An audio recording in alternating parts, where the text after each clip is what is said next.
Assalamualaikum warahmatullahi wabarakatuh. Sobat beriman, inilah proses penciptaan ruh yang agung Nabi Muhammad Sallallahu Alaihi Wasallam dalam kitab Daqaiqul Akbar,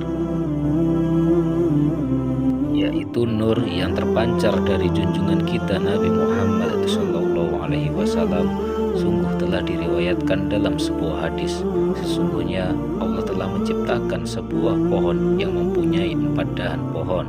Pohon tersebut dinamakan Syajaratul Yaqin atau pohon yakin. Kemudian Allah menciptakan Nur Muhammad pada tempat yang terbuat dari mutiara yang berwarna putih dan berbentuk menyerupai burung merak. Lalu burung merak itu ditempatkan pada pohon yakin. Burung merak tersebut bertasbih selama 70.000 tahun. Kemudian Allah menciptakan Mir'atul Hayat atau cermin kehidupan. Cermin itu diletakkan di hadapan burung merak tersebut. Manakala burung merak menatap cermin, terlihatlah wajahnya yang sangat elok dan cantik. Dia pun merasa malu kepada Allah sehingga meneteslah keringatnya sampai 6 tetesan. Dari tetesan pertama, Allah menciptakan Abu Bakar As-Siddiq radhiyallahu an. Dari tetesan kedua diciptakan Umar bin Khattab radhiyallahu an.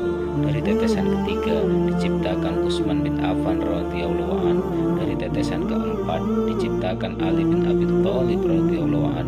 Dari tetesan kelima diciptakan bunga mawar. Dari tetesan keenam diciptakan padi.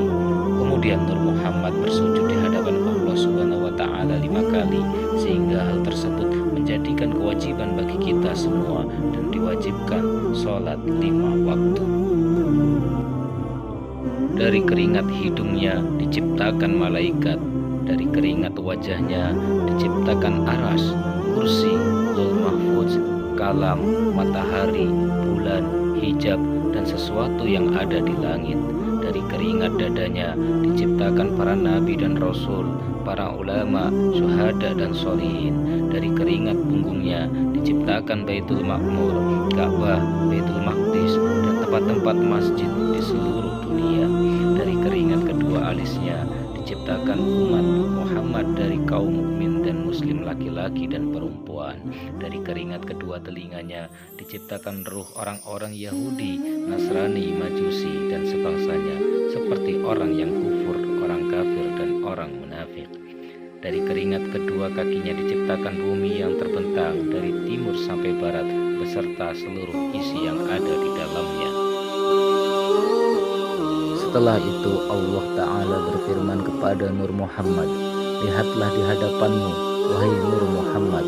Maka Nur Muhammad melihat di depannya ada nur, di belakangnya ada nur, di kanannya ada nur, dan di kirinya juga ada nur. Nur-nur tersebut adalah nur para sahabatnya di dunia, yaitu Abu Bakar As-Siddiq, Umar bin Khattab, Utsman bin Affan, dan Ali bin Abi Thalib radhiyallahu anhu. Lalu Nur Muhammad bertasbih selama 70.000 tahun. Lalu diciptakan nur para nabi dari Nur Muhammad. Kemudian Allah memandang Nur Muhammad, maka diciptakan ruh para nabi dari keringat ruh Nabi Muhammad sallallahu alaihi wasallam. Dan dari ruh para nabi tersebut diciptakan ruh para umatnya masing-masing.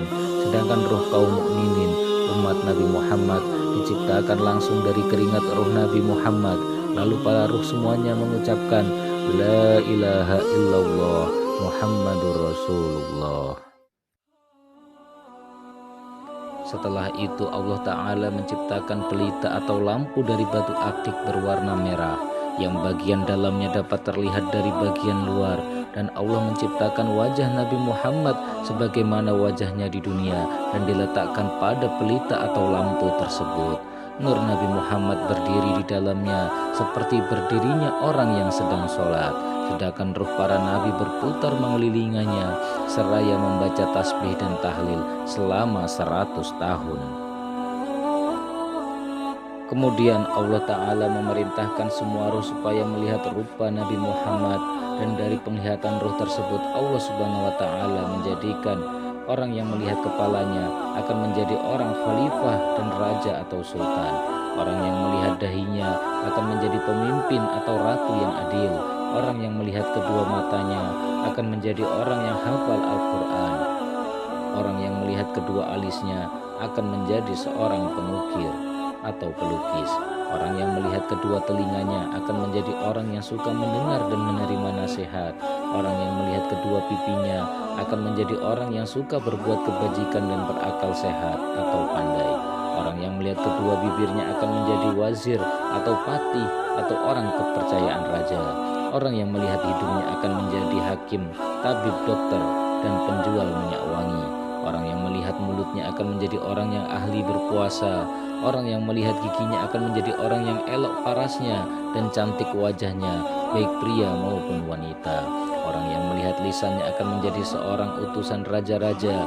Orang yang melihat tenggorokannya akan menjadi seorang mubaligh, penasehat atau muazin. Orang yang melihat janggutnya akan menjadi orang yang berjihad di jalan Allah. Orang yang melihat lehernya akan menjadi seorang pedagang atau saudagar. Orang yang melihat kedua lengannya akan menjadi pemacu kuda atau orang yang ahli naik kuda dan ahli membuat pedang. Orang yang melihat lengan tangan kanannya akan menjadi orang yang berpaling dari agama Allah. Orang yang melihat lengan kirinya akan menjadi orang bodoh. Orang yang melihat telapak tangan kanannya akan menjadi seorang tukang tukar uang dan tukang songket atau menyulam kain. Orang yang melihat telapak tangan kirinya akan menjadi penimbang atau tukang takar. Orang yang melihat kedua tangannya akan menjadi orang yang dermawan dan pandai. Orang yang melihat telapak tangan kiri bagian luar akan menjadi bakhil. Orang yang melihat telapak tangan kanan bagian luar akan menjadi tukang masak atau koki. Orang yang melihat ujung jarinya akan menjadi seorang penulis. Orang yang melihat jari-jari kanan akan menjadi seorang penjahit. Orang yang melihat jari-jari kiri akan menjadi tukang besi. Orang yang melihat dadanya akan menjadi orang yang alim dan mulia. Orang yang melihat punggungnya akan menjadi orang yang tawadu dan taat kepada perintah Allah. Orang yang melihat lambungnya akan menjadi orang yang ahli berperang. Orang yang melihat perutnya akan menjadi orang yang qanaah, menerima apa adanya, dan zuhud, tidak bergantung pada dunia. Orang yang melihat kedua lututnya akan menjadi orang yang ahli ruku dan sujud sholat. Orang yang melihat kedua kakinya akan menjadi seorang pemburu. Orang yang melihat bawah telapak kaki akan menjadi orang yang suka berjalan-jalan atau tamasya. Orang yang melihat bayangannya akan menjadi ahli lagu, penyanyi, dan penabuh gendang pemusik. Orang yang tidak melihat apa-apa maka akan jadi orang Yahudi, Nasrani, kafir, dan Majusi. Dan ada lagi orang yang tidak dapat melihat sama sekali, yaitu orang yang mengaku dirinya sebagai Tuhan, seperti Namrud, Fir'aun, dan lainnya dari golongan orang kafir. Perlu diketahui bahwa Allah Ta'ala merintahkan makhluknya untuk sholat sebagaimana gambar tulisan lafaz Ahmad. Maka pertama berdiri seperti huruf alif, kedua rukuk seperti huruf ha, ketiga sujud seperti huruf mim, dan keempat duduk seperti huruf dal. Dan Allah Ta'ala menciptakan makhluk seperti gambar tulisan Muhammad. Maka kepala bulat seperti huruf mim yang pertama, badan seperti huruf ha, perut seperti huruf mim yang kedua, kedua kaki seperti huruf dal. Dan orang kafir tidak akan dibakar ke dalam api neraka seperti bentuk asalnya, seperti gambar tulisan Muhammad, karena mulianya bentuk tersebut, tapi diganti dahulu dengan bentuk babi. Setelah itu baru dibuang atau dimasukkan ke dalam api neraka.